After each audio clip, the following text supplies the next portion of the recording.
نہیں بلا قسم کے قائل فاصلے ہمیں اچھے نہیں لگتے. آگے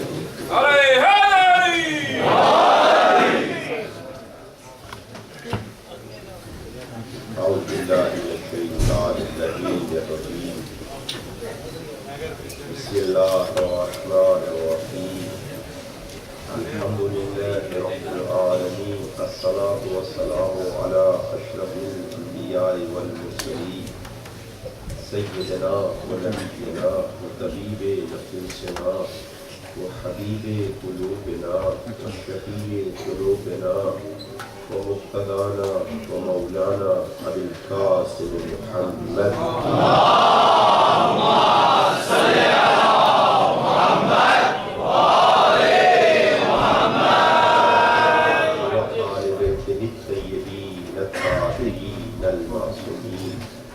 أما بعد فقد قال الله تعالى في كتابه المجيد وقوله الحق. بسم الله الرحمن الرحيم. هل أتى على الإنسان حين من الدهر لم يكن شيئا مذكورا إنا خلقنا الإنسان من نطفة أمشاج نبتليه فجعلناه سميعا بصيرا إنا هديناه السبيل إما شاكرا وإما كفورا. درود اللهم صل على محمد وآل محمد. سیدنا محترم مومنین اکرام، بزرگان عزیز، خالق کائنات اپنی کتاب مقدس میں ارشاد فرما رہا ہے حل اتا علی الانسان حین من الدہر. اے انسان، کیا تیرے اوپر ایک ایسا وقت نہیں آیا تھا کہ لم یکن شیئا مذکورا، کہ تیرا دنیا میں کوئی ذکر نہ تھا. اگرچہ آج انسان کو بہت دور دور تک جانا جاتا ہے اور ہو سکتا ہے کہ ہمارے فون نمبر کئی بڑے اعظموں میں پھیلے ہوئے ہوں، لیکن ایک زمانے کو وہ بھی یاد کیجئے جو خالق ہمیں بتا رہا ہے، جو ہم سے پوچھ رہا ہے لم یکن شیئا مذکورا، کہ بالکل کوئی ذکر تمہارا نہ تھا. جب بالکل ہمارا ذکر نہ تھا تو کون سی ذات ایسی ہے جس نے ہمیں پیدا کیا ہے. ایک شخص معصوم کے پاس آیا، دہریہ تھا، خدا کو نہیں مانتا تھا. آ کے کہنے لگا فرزند رسول، میں خدا کے دلیل قائم نہیں کر سکا، مجھے شک ہے اللہ کی ذات پر. آپ نے فرمایا یہ بتا کہ تجھے اپنی ذات پہ بھی شک ہے، یہ یقین ہے؟ کہا مجھے اپنے پہ تو یقین ہے. کہا اچھا یہ بتا اگر تجھے اپنے پہ یقین ہے تو کیا تو نے اپنے آپ کو بنایا تھا یا تو نے اپنے آپ کو نہیں بنایا تھا؟ کہا میں نے تو اپنے آپ کو نہیں بنایا تھا. کہا بس جس نے بنایا تھا بس وہی خدا ہے. انا خلقنا الانسان من نطفة امشاج نبتلیہ. ہم اس کی آزمائش کرنا چاہتے تھے. آزمائش یعنی امتحان لینا چاہتے تھے. امتحان یہ وہ نہیں ہے جو استاد امتحان لیتا ہے جسے پاس اور فیل کے چکر ہوتے ہیں، وہ نہیں ہے. یہ ویسا ہی امتحان ہے جیسا فوج میں لیا جاتا ہے. فوج میں جو امتحان ہے وہ اس لیے لیا جاتا ہے تاکہ فوج یہ چاہتی ہے اپنے فوجی کو، اپنے سپاہی کو مضبوط تر بنا دے.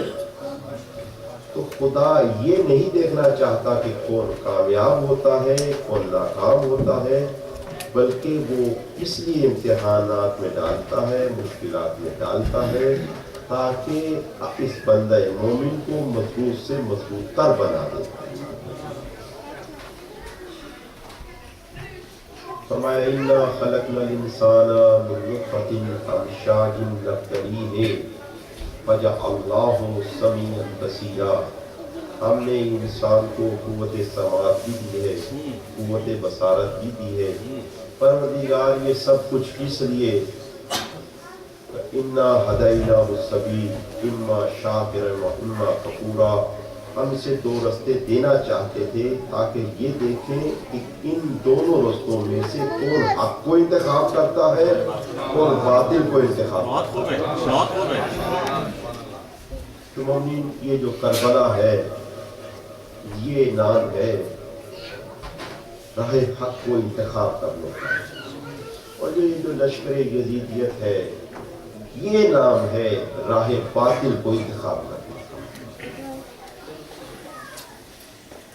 آپ سب عزائے حسین میں جمع ہیں، پروردگار دو عالم آپ سب کی اس عبادت کو قبول فرمائے، اور جہاں کہیں موالیان علی و بطول عزاداری کر رہے ہیں پروردگار ان سب کی حفاظت فرمائے، اور جو احباب پوری نگاہ رکھے ہیں، پورے ارادے رکھے ہیں، پروردگار دو عالم ان کے ارادوں کو، ان کی پوری نگاہوں کو نیست و نبود فرمائے۔ یہ در وہ ہے، یہ راہ وہ ہے جسے پیغمبر نے فرمایا مثل اہل بیتی کا مثل سفینۃ نوح، میری اہل بیت کی کشتی سفینہ نوح کی طرح ہے، من رکبہا نجا، جو بھی اس میں سوار ہو گیا وہ نجات پا گیا، ومن تخلف عنہا فغرق، اور جو چھوڑ گیا وہ غرق ہو گیا۔ اپنے سوار ہونے والا نجات پا گیا اور چھوڑ دینے والا غرق ہو گیا۔ اور مومنین آپ یہ دیکھیے گا، جب سارے اہل بیت رسول سفینہ نجات ہیں تو حسین ابن علی میں اور بقیہ احباب میں کیا فرق ہے؟ اور فرمایا معصوم نے کلہم باب اللہ، سارے کے سارے اللہ کا دروازہ ہے۔ جب سارے اللہ کی طرف جاتے ہیں تو حسین ابن علی میں اور بقیہ میں کیا فرق ہے؟ تو جو زیارت میں ہم پڑھتے ہیں وہ یہ ہے کہ کلہم سفینۃ النجات، سارے کے سارے سفینہ نجات ہیں، لیکن سفینۃ الحسین اسرا، لیکن حسین ابن علی کا سفینہ نجات کی طرف بہت جلد لے جاتا ہے۔ فرمایا کلہم باب اللہ، سارے کے سارے راہ خدا ہے، لیکن باب الحسین اوسع، لیکن حسین ابن علی کا دروازہ سب سے زیادہ وسیع ہے۔ روز قیامت جو سب سے زیادہ جس در سے بخشش ہوگی وہ در حسین ابن علی کا۔ امام حسین علیہ السلام پر بلند تر صلوات۔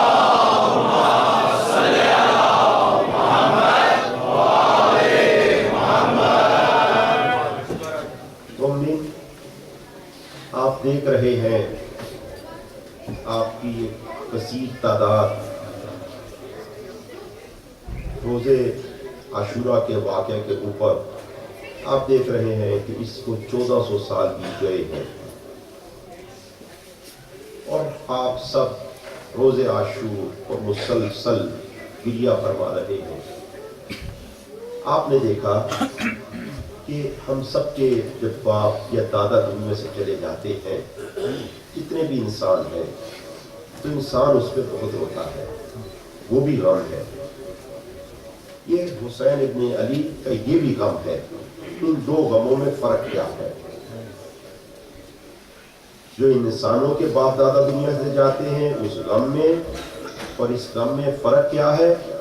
قرآن کی ایک آیت ہے جو یہ کہتی ہے جاء الحق وزہق الباطل، حق آ گیا اور باطل کو مٹنا ہے، ان الباطل کان زہوقا، اور باطل کو تو مٹنا ہی تھا۔ بقیہ غموں میں اور اس غم میں یہ فرق ہے کہ بقیہ غم باطل ہے، یہ غم غم حق ہے، اور باطل کی علامت یہ ہے کہ اس نے مٹنا ہے، بس اس کو ایک پیریڈ چاہیے۔ جیسے جھاگ مٹ جاتی ہے، قرآن نے جھاگ کی مثال دی ہے، خود بخود مٹ جاتی ہے، آپ کو ڈالتے ہیں تھوڑی سی کوپ میں پانی ہوتا ہے، بقیہ جھاگ ہوتی ہے، مٹانے کے لیے کچھ نہ کریں، اگر تھوڑا سا ویٹ کریں وہ مٹ جائے گی۔ اسی طرح سے بقیہ غم اسی طرح سے ہوتے ہیں۔ کسی کے باپ کا انتقال ہو گیا، بہت روئے گا، اتنا روئے گا کہ جتنا وہ رو سکتا ہے، لیکن ایک سال بیت گیا، اب یہی باپ ہے گودی وہی ہے، نگاہ وہی ہے، یادیں وہی ہیں، لیکن آنسو نہیں آتا۔ اب تھوڑا سا عرصہ اور بیت گیا، شاید ایک آدھا آنسو آ جائے، پھر باپ کا تذکرہ ہوتا رہتا ہے۔ پہلے اسی باپ کے نام پہ آنسو تھے کہ تھمتے نہیں، اب باپ کا تذکرہ بھی ہو رہا ہے، باتیں بھی ہو رہی ہیں، لیکن آنسو نہیں آتے۔ کیسے رک گئے یہ آنسو؟ کس طرح سے رک گئے؟ کیا انسان بھول گیا جس گودی میں پلا تھا؟ کیا انسان بھول گیا ان یادوں کو جب باپ انگلی لے کے چلتا تھا؟ نہیں، خدا نے خود بخود یہ غم مٹا دیا۔ لیکن حسین ابن علی کا غم، کیونکہ غم حقیقی غم یہی ہے، 1400 سال سے آپ دیکھ رہے ہیں کہ جب بھی روز عاشور آتا ہے، کسی ایک خطے پہ نہیں، کسی ایک علاقے سے نہیں، کسی ایک زبان سے نہیں، کسی ایک قبیلے سے نہیں، ہر جگہ سے جہاں بھی عاشقان حسین پائے جاتے ہیں، روز عاشور جب امام بارگاہ مسجد یا مجلس میں تشریف لاتے ہیں، صرف حسین ابن علی کا تذکرہ ہوتا ہے۔ آپ سب دیکھتے ہیں کہ آنسو رکتے نہیں ہیں، اگرچہ یہ 1400 سال بیت گئے ہیں۔ یہ اس بات پہ علامت ہے کہ جن کے نام مٹ گئے تھے وہ غم باطل تھے، جو غم باقی ہے وہ غم حق ہے، وہی غم حق ہے۔ آپ دیکھیے کہ یہ غم کیوں باقی ہے؟ اس لیے باقی ہے، پروردگار عالم نے فرمایا کل من علیہا فان، کل من علیہا فان ویبقی وجہ ربک ذو الجلال والاکرام۔ ہر شے فانی ہے، ہر شے کو فنا ہے، لیکن ایک شے کو فنا نہیں ہے۔ وہ کیا ہے؟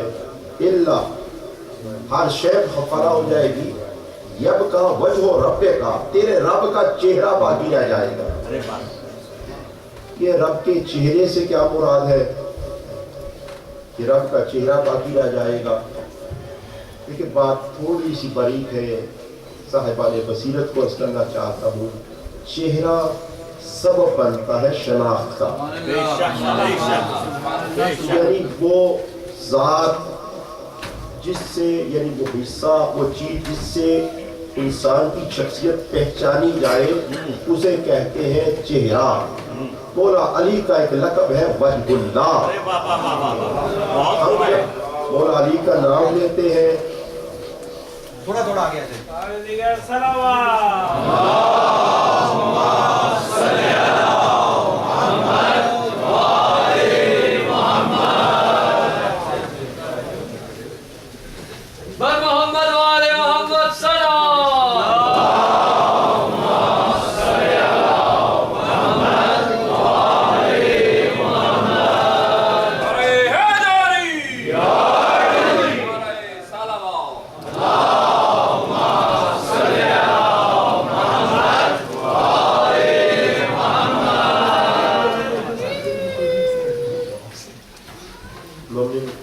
آپ کی توجہ کا طالب ہوں۔ کل من علیہا فان، ہر شے فنا ہو جائے گی، یبقی وجہ ربک، تیرے رب کا چہرہ رہ جائے گا۔ چہرہ کسے کہتے ہیں؟ چہرہ کہتے ہیں جس سے کسی کی ذات کی شناخت ہو سکے، جو وسیلہ شناخت ہوتا ہے۔ ہم مولا علی کا جب نام لیتے ہیں کہتے ہیں علیہ السلام، اور جس وقت ہمارے بھائی مولا علی کا نام لیتے ہیں تو کہتے ہیں کرم اللہ وجہہ، وہ چہرہ جس پہ اللہ کا کرم ہے۔ اسی طرح سے مولا علی کا ایک لقب ہے وجہ اللہ، اللہ کا چہرہ۔ یعنی کیوں اللہ کا چہرہ؟ کہ دیکھیں جس ذات کو اس سے پہچانا خدا جائے۔ اگر دیکھیں آپ علی کی طرف تو علی سے آپ کو علی نظر نہیں آئیں گے بلکہ خدا نظر آئے گا۔ تو ایسی ہستی کو کہتے ہیں وجہ اللہ۔ تو اللہ نے کہا کہ ہر شے مٹ جائے گی، لیکن جو وجہ اللہ ہے وہ نہیں مٹے گا، یعنی جن سے میری شناخت ہوگی، یعنی جن ہستیوں سے میں پہچانا جاؤں گا وہ ہستیاں اور میری ذات نہیں مٹے گی۔ کیوں؟ اس لیے کہ ان ہستیوں سے میں پہچانا گیا ہوں۔ ہم حسین ابن علی سے خدا کو پہچانتے ہیں۔ کیسے پہچانتے ہیں؟ جب تلوار سے تلوار ٹکراتی ہے تو تلوار ہی جیتتی ہے۔ یہاں پہ آپ کو تلوار ہی نظر آتی ہے، لیکن کربلا میں تلوار سے تلوار جو ٹکرائی تو تلوار پہ نہیں جیتی ہے۔ جو کثرت سے تلواریں تھیں وہ ہار گئی، کربلا میں خون جیتا ہے تلوار پہ۔ کربلا نام ہے خون کا فتح پانے کا، وہ خون نے فتح پائی ہے تلواروں پہ۔ تو آپ دیکھیے کائنات میں کوئی ایسی جگہ ہے جہاں خون کو فتح ملے، جہاں خون فتح پا لے۔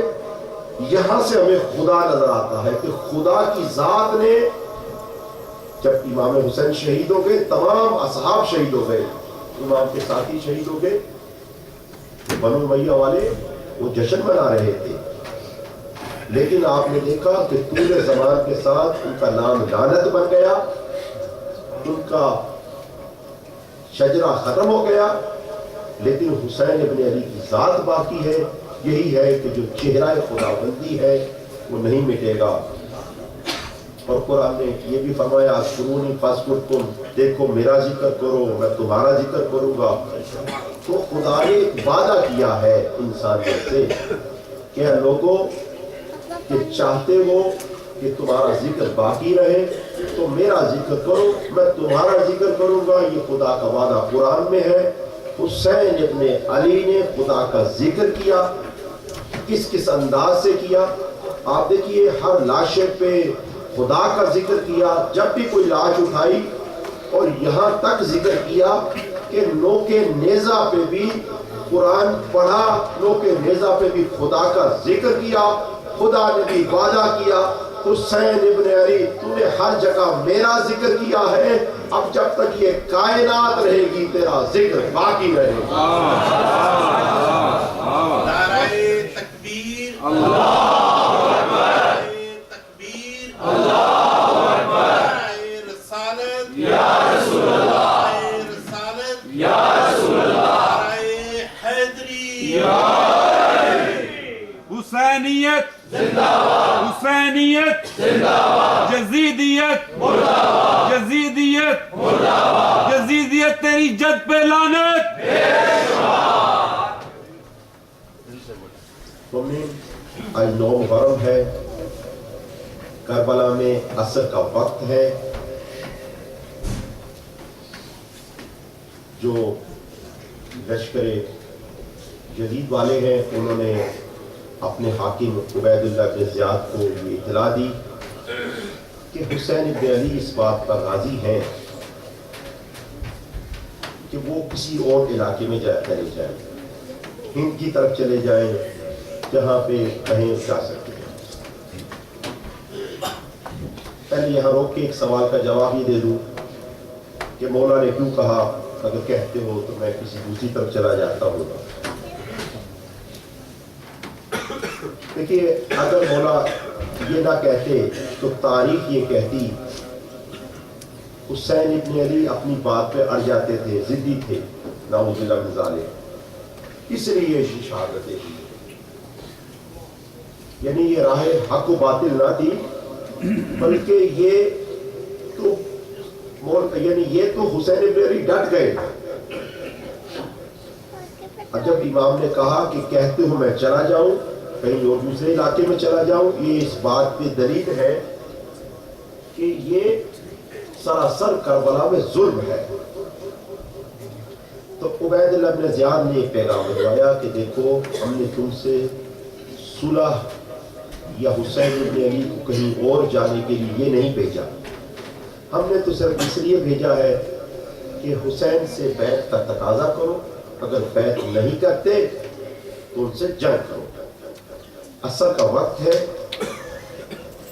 حسین بن علی اپنے خیمے میں ایک جگہ پہ تشریف فرما ہے, خیمے کے باہر, اور تلوار سے سہارا لیا ہوا ہے. جب یہ خط آیا ہے, ایک مرتبہ عمر سعد کے لشکر سے جنگ کی تیاری شروع ہو گئی. ڈول بجنا شروع ہو گئے, گھوڑے تیار ہونا شروع ہو گئے. وہ جو جنگ کی تیاری ہوتی ہے, جنگ کے طبل بجنا شروع ہو گئے. یہ آواز جناب زینب نے سنی اور گئی جناب امام حسین کے پاس. ابھی انشاءاللہ مسائل میں بیان کروں گا آپ کی خدمت میں, لیکن چاہتا ہوں کہ تھوڑا سا عاشور کے جو حالات ہوتے بھی روشنی ڈالوں. امام حسین نے بلایا حضرت عباس کو, کہا بھیا عباس ان سے یہ کہو کہ کیا ارادہ ہے. حضرت عباس پوچھنے کے لیے گئے, انہوں نے کہا ہم جنگ کریں گے, ہمیں جنگ کا آرڈر آیا ہے. امام حسین نے فرمایا کہ اگر جنگ بھی چاہتے ہیں ارجع الیہم, بھیا عباس ان کی طرف جاؤ, ایؤخرہم غدوہ, تو ہو سکے تو کل تک مہلت لے لو. ان استطاعتا, اگر ممکن ہو سکے تو کل صبح تک کی مہلت لے لو. حضرت عباس گئے. جانے کے بعد یہ طے ہوا کل صبح جنگ کریں گے. ایک چھوٹا سا سوال یہاں پر, وہ یہ کہ میں ہاتھوں کو جوڑ کے ادب سے پوچھوں گا, مولا اگر جنگ کرنی ہے تو صبح کا وقت کیوں نکال رہے ہو؟ اگر جنگ ہی طے پائی ہے, ابھی لشکر آیا ہے, جنگ ہو جائے. تو حسین ابن علی یہ کہتے ہوئے نظر آتے ہیں کہ اگر ابھی جنگ ہو گئی تو دونوں طرف سے احباب پرکھے نہیں جائیں گے. لشکر یزید میں حر ہے, اور حر کی مثال اس میوے کی ہے جس نے کل پکنا ہے. اگر ابھی جنگ ہو جاتی ہے تو حر بھی اسی لشکر میں شامل رہتا ہے. یعنی حسین ابن علی ایک رات کی مہلت مانگ نہیں رہے تھے, بلکہ مہلت دے رہے تھے کہ اگر کوئی حر ہے تو لشکر حسین میں آ جائے.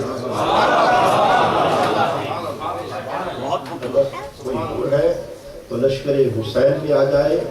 پر ادھر جو حسین ابن علی کے ساتھی ہیں, اگر ابھی جنگ ہو جائے تو لوگ تو یہی کہتے ہیں کیونکہ اچانک جنگ ہو گئی تو یہ سب مار دیے گئے. اگر انہیں پتہ چلتا تو یہ چلے جاتے. آپ خدمت میں کچھ دن پہلے میں نے یہ جملے تکرار کیے تھے شہید مطہری کی طرف سے. آج پھر عرض کرنا چاہتا ہوں مناسبت سے. شہید مطہری نے فرمایا کہ کیا سبب ہے کہ کربلا والے جو ان پہ غم ٹوٹا ہے, اس جیسا غم کسی پہ نہیں ہے. یہ سب سے بافضیلت ہیں, اگرچہ دنیا میں ظلم و ستم کی ہر روز داستان ہوتی ہے. تو فرمایا اس کی وجوہات دو تھیں. پہلے یہ ہے کہ ان کے ہدف بلند تھے. دوسری وجہ یہ ہے کہ یہ بائی چوائس تھے, یہ خود سے ٹھہرے تھے. دنیا میں جو ظلم و ستم ہوتے ہیں نہ ان لوگوں کے مظلوموں کے اہداف بلند ہوتے ہیں, اور پھر وہ مظلوم جو ہے وہ مارے جاتے ہیں. اگر کسی کو جلا دیا گیا تو اگر اسے مہلت دے دی جاتی کہ صاحب آپ جا سکتے ہیں کل تک, نہیں تو آپ کو جلا دیا جائے گا, تو وہ ضرور چلا جاتا. تو حسین ابن علی کے جو ساتھی تھے ان کی فضیلت اس لیے ہے کہ یہ خود سے رکے تھے. تو یہ بہت بڑی فضیلت ہے. انسان خود سے راہ حق پہ قدم اٹھائے. مومن یہاں سے ہمیں یہ لیسن بھی ملتا ہے کہ بعض اوقات انسان مناسبتوں سے حق کی طرف آتا ہے, تھوڑی دیر کے لیے آتا ہے, یہ بھی اچھی بات ہے, لیکن مناسبتیں تو سال میں چند ایک ہوتی ہیں. پھر انسان خود سے آگے نہیں بڑھتا. تو یہ نیک آدمی تو ہوتا ہے لیکن جو فضیلت والا نہیں ہوتا. فضیلت والا وہ ہے جو مناسبتوں کا انتظار نہ کرے, راہ حق میں خود سے قدم اٹھائے, اور اختیار کے ساتھ اور بلند اہداف کے ساتھ. امام حسین نے فرمایا کہ ایک رات کی مہلت لے لو. مہلت لی گئی. آپ نے فرمایا بھائی عباس میں چاہتا ہوں کہ آج کی رات نماز پڑھو. آپ نے فرمایا ہم چاہتے ہیں, ہم کا لفظ استعمال کیا کہ ہم چاہتے ہیں کہ آج کی رات نماز پڑھیں. فرمایا فہو یعلم, اور میرا رب جانتا ہے, انی احب الصلاۃ, کہ مجھے نماز سے عشق ہے. اور میرا رب جانتا ہے وہ تلاوت کتاب ہی, کہ مجھے قرآن مجید کی تلاوت سے عشق ہے. وہ دعا, اور میرا رب جانتا ہے کہ مجھے دعا سے عشق ہے. اور میرا پروردگار جانتا ہے استغفار, مجھے استغفار سے عشق ہے. تو چاہوں گا تھوڑی تھوڑی اگر آپ لوگوں کی اجازت ہوگی امام حسین کے اس بیان پہ روشنی ڈالوں, کیونکہ آج ہی کی مناسبت سے ہے. فرمایا کہ مجھے نماز سے عشق ہے, اور جب کہا ہم پڑھنا چاہتے ہیں تو یہ فرمایا ہم آج رات نماز پڑھیں گے. اور جب بات ہوئی عشق کی تو فرمایا, یہ نہیں فرمایا ہم سب کو نماز سے عشق ہے. پھر فرمایا میرا پروردگار گواہ ہے کہ مجھے نماز سے عشق ہے. اب دو طرح سے احباب ہیں. ایک نماز کو پڑھتے ہیں ذمہ داری سمجھ کے, ایک پڑھتے ہیں نماز کو عشق سمجھ کے. بچوں کو مثال دینا چاہتا ہوں.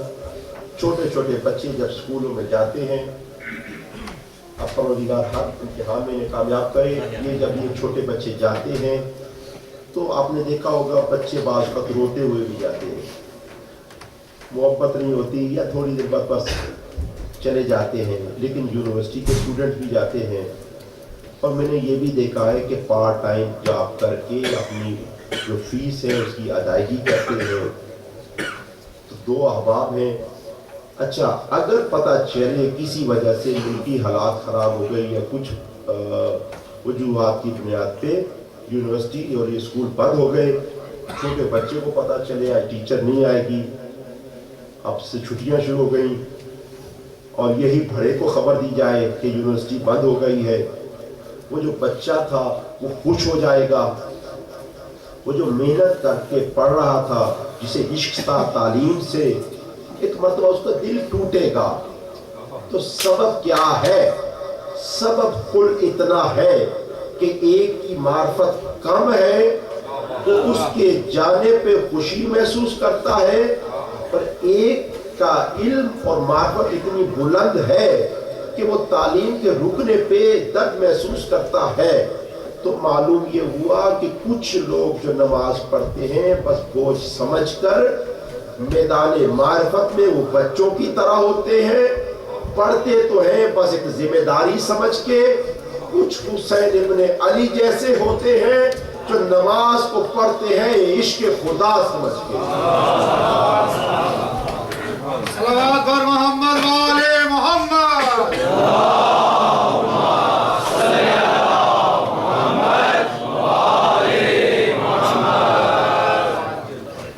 چلو سلام کریں ایسے آستانے کو, چلو سلام کریں ایسے آستانے کو, حسین پال کے دیا جس نے زمانے کو. چلو سلام کریں ایسے آستانے کو, حسین پال کے دیا جس نے زمانے کو. بشر تو کیا چیز ہے خانہ خدا بھی رشید, بشر تو کیا چیز ہے خانہ خدا بھی رشید. سلام کرتا ہے زہرا تیرے گھرانے کو. تو نماز, فرمایا مجھے نماز سے عشق ہے. انہوں نے یہ نماز کیا چیز ہے جسے حسین ابن علی کو عشق ہے. قرآن نے فرمایا اضاعوا الصلاۃ واتبعوا الشہوات. انہوں نے نماز کو ضائع کیا, شہوات کی طرف چلے گئے. قرآن نے رابطہ بتایا, نماز کو چھوڑ دیا, شہوت کی طرف چلے گئے, دنیا کی رنگینیوں کی طرف چلے گئے. کیسے؟ یعنی شیطان نے اغوا کر دیا, کڈنیپ کر لیا. کن کو؟ جنہوں نے نماز کو چھوڑ دیا. اب سوال یہ ہے آیت کی روح سے, کیسے ممکن ہوا ایک آدمی نے نماز ہی تو چھوڑی ہے,